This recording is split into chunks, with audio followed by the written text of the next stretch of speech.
Hello friends, I welcome you to my YouTube channel MacPM. So in this video, we will study about the form of teeth. There can be various type of teeth design on a gear. So suppose this is a gear and here we have teeth. So these teeth are not made randomly. If we want perfect matching of the two gears, then these teeth should be designed according to some rule, not randomly. Otherwise, we will not get desired result. So how do we draw these teeth? So there are basically three types.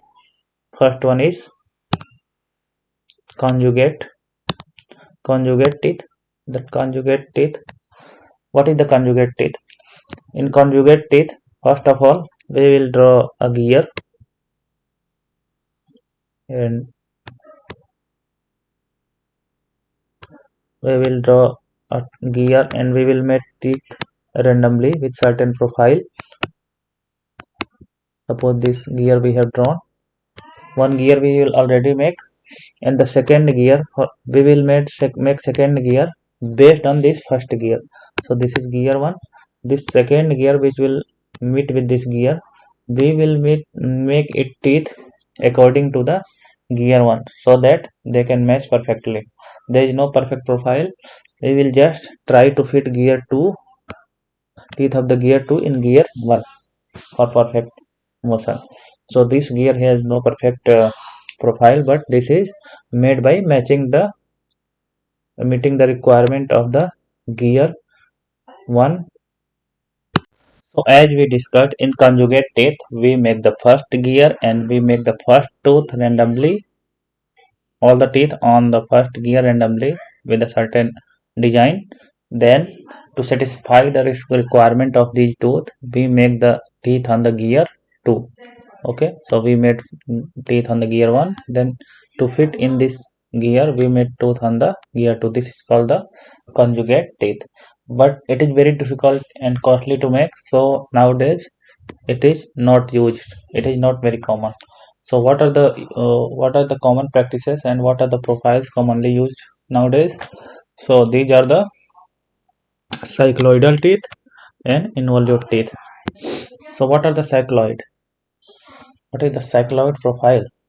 So first of all, a cycloid is the curved tear traced by a point on the circumference of the circle which rolls without the slipping on a fixed straight line. So this is a fixed straight line and this is a circle. This circle rolls, means it rotates like this and moves in this direction. So suppose this is a point P, then when this circle is here, then point P is here. Suppose after rolling some time, this circle reaches this new position. This is position 1, this is position 2. So this point P which was present here, it will move also. So this point P which was present here, suppose it moved to this position because it will go backward, it is rotating like this. So this, if we connect these two, then this will make a portion of the tooth. This is P, this is P dash. Then this thing, this is a portion of teeth which is called cycloid. Okay, similarly, if circle was here initially, now suppose circle is here and it is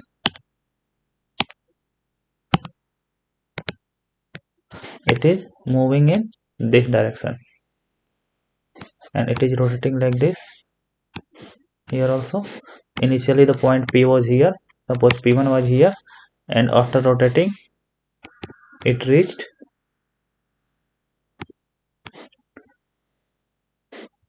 here, point P1 dash.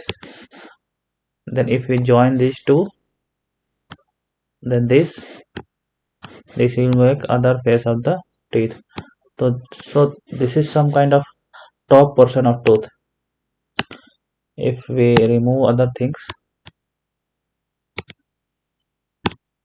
so you see This looks like top of the tooth. Sorry.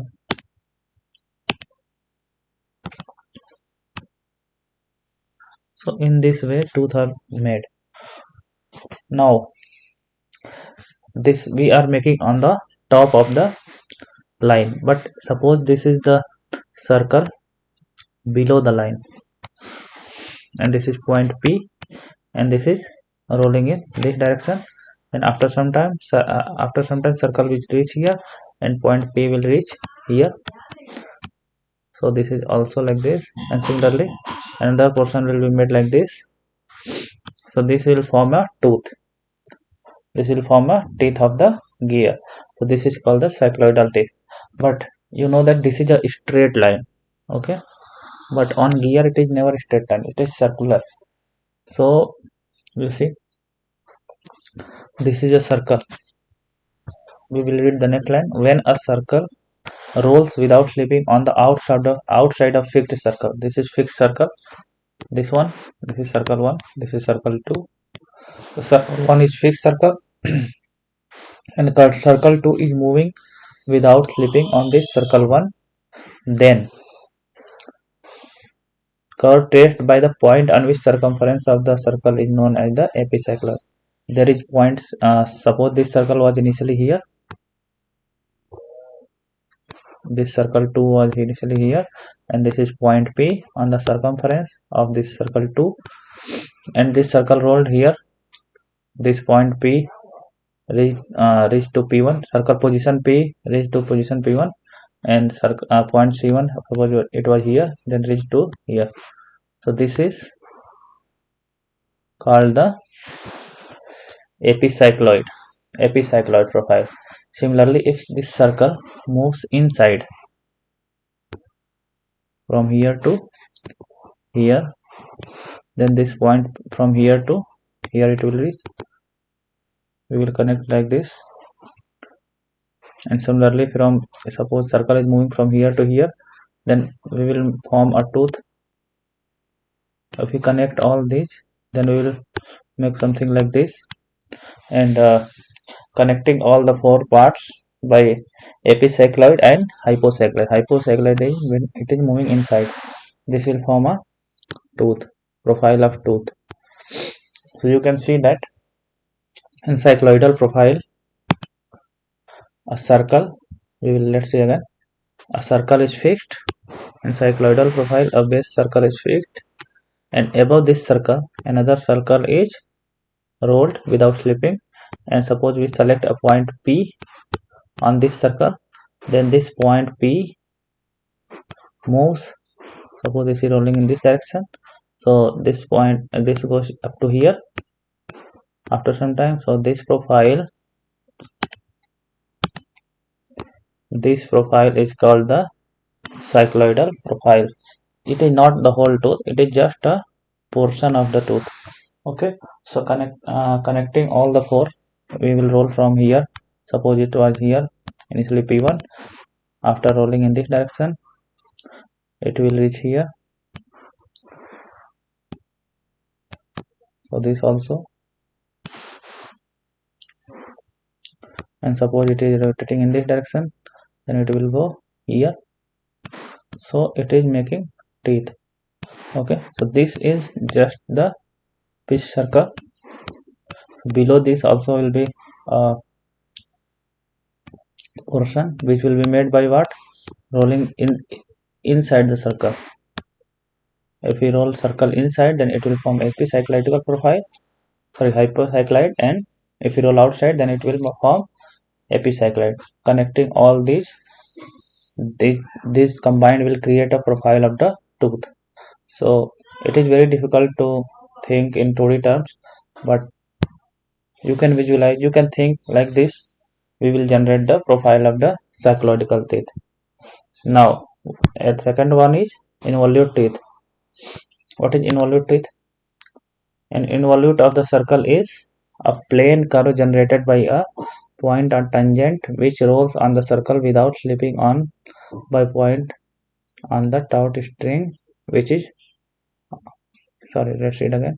An involute of a circle is a plane curve generated by a point on tangent which rolls on the circle without slipping, or by a point on a stout string which is unwrapped from the real edge shown in figure. In connection with the tooth wheel, the circle is known as base circle.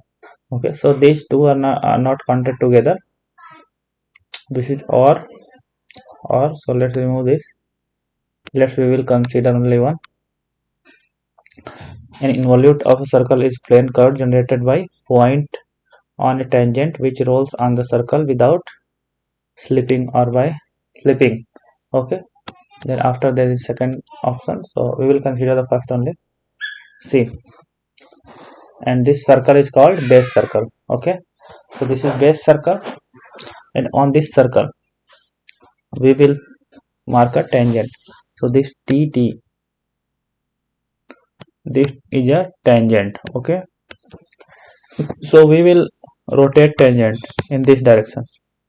Okay, without slipping, just rotate along this point. So if we will rotate, then after some point this tangent will become like this, and after this point, some point, this tangent will become like this, and after some point, after rotating, tangent will become like this. So the fixed point which we considered here,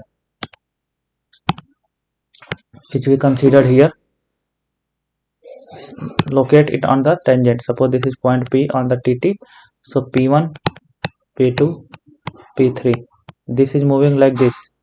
Okay, so this profile is called a involute profile. Okay, so this is just a portion of the teeth. This is just for example to show you how it is formed. Let's see again. If you cannot understand, this is a circle. Okay, we will form a tangent. How to form a tangent? So this is radius, so this is a tangent. Okay, initially this was TT. We have to rotate this tangent without slipping, just rotate it. Okay, so after rotating it, after some point it will become, it will become like this. And suppose this was a point P. Okay, after some point it will become like this, after some point it will become like this, after some point it will become like this. It will touch here, I cannot draw perfectly. So this point P will move here, then here, then here. So if we connect all these, then this portion which I am highlighting with red color is called the involute profile. Okay, so this profile is used to make teeth on the gear. I hope you understand up to here. Now I hope you got understand. This is not the whole profile. We will rotate from this direction to this direction also tangent, and similarly we can complete the profile. But this is the just a portion to show you how to draw a involute. Okay, by moving a tangent on a circle, base circle. Now we have seen the two profiles, cycloid and involute. Cycloid by rotating a circle on a fixed circle, and we were marking a point on the rotating circle, a circumference of the rotating circle, which was generating a cycloid. And in this case, we are rotating a tangent on a fixed circle, which is called base circle, and we will mark a fixed point on that tangent and see how that tangent, that point on the tangent is moving, and this will form a involute profile. Now, if we have two options to make a gear, then what are the advantage and disadvantage of the two profiles? So let's see, I have written already. In actual practice, the involute gears are most commonly used as compared to the cycloidal gears. So we can see here, involute gears are more common. Why is it like that? We will read here. Advantage of the involute gear is, the most important advantage of the involute gear is that the center distance for a pair of involute gears can be varied within limits without changing the velocity ratio. This is not true for the cycloidal gear, which requires exact center distance to be maintained. Okay, so there are two gears. there are two gears meeting. So this is center distance, this is radius r1, this is radius r2. So this distance can be changed in involute gear, but in cycloid gear this distance cannot be changed. Okay, in involute gear the pressure angle from the start of the engagement of the teeth to the end of the engagement remains constant. It is necessary for the smooth running and less wear of gears, but in cycloidal gear the pressure angle is maximum at the beginning of the engagement, reduces to zero at the pitch point, start decreasing, and again becomes maximum at the end of engagement. This results in the less smooth running of gear. So from this point we can see that involute gear is more smoother than the cycloid gear, and it does not cause lot of wear also. So this involute gear is better than the cycloid gear, we can say. So what is the pressure angle? Here pressure angle is mentioned. So let's see what is the pressure angle. Suppose these two are the teeth which are meeting. So we will draw a common normal. This is common normal of these two teeth meeting. Here force are applied on each other, and we have a base circle. Okay, we have base circle of this gear. Sorry, pitch circle. We have pitch circle of this gear and pitch circle of this gear.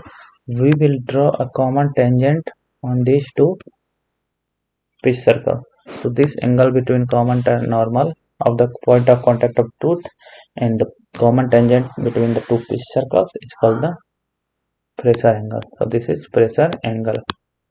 Okay, so I hope you understand up to here. Now let's move to the third point. The face and the flank of involute teeth are generated by a single curve, whereas in cycloidal gears double curves IAP cycloid hypercycloid are required for the face and flanks respectively. Thus the involute teeth are easy to manufacture than the cycloidal teeth. In only system the basic rack has straight teeth and the same can be cut with simple tools. So let's see what it is saying. We have drawn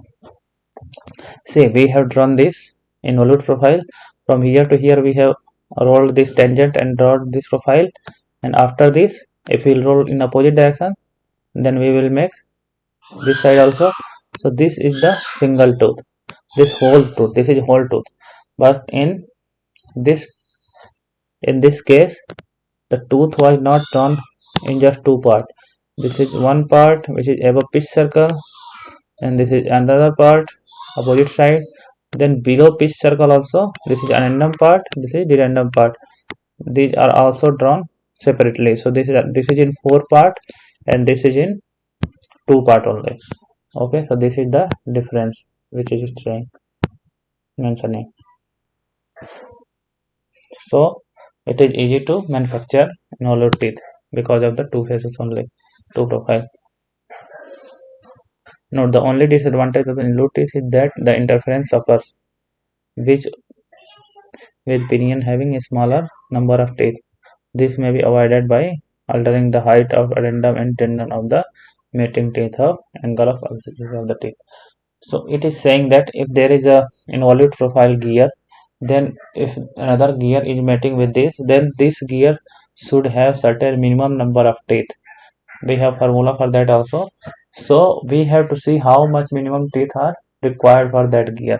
So we have to make more teeth than that minimum number. Now for cycloidal gear, what are the advantages? Since the cycloidal teeth have wider flanks, therefore the cycloidal gears are stronger than the involute gears. Okay.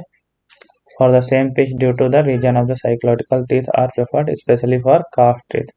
So cast iron is easy to break. So this one is stronger. So cast iron, when we are making gear with cast iron, then this cycloidal profile is used. In cycloidal gear, the contact taken place between the convex flank and concave surface, where in involute gear, the convex surface are in contact.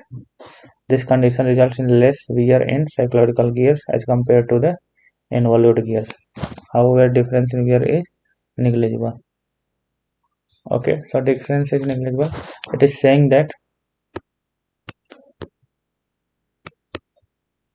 in involute gear, in cycloidal gear, this type of mating happens where one concave face is mating with one convex face, so there is less stress. But in involute profile, these teeth are making like this, two convex faces, so there is point of contact where this here load is distributed in longer surface. Here point type of load is occurring, so it is causing more wear here, but it is saying that it is almost negligible, not that much. So in cycloidal gear, the interference does not occur at all. In cycloidal gear, there is no requirement for minimum number of teeth. Though there are advantages of the cycloidal gear, but they are outweighed by the greater simplicity and flexibility of the involute gear. So we can see that involute gears are better and easy to manufacture, so these are mostly used. So I hope you understood up to here. If you have any doubt, then please ask in the comment section. If you like the video, then please subscribe to our channel. Thanks for watching.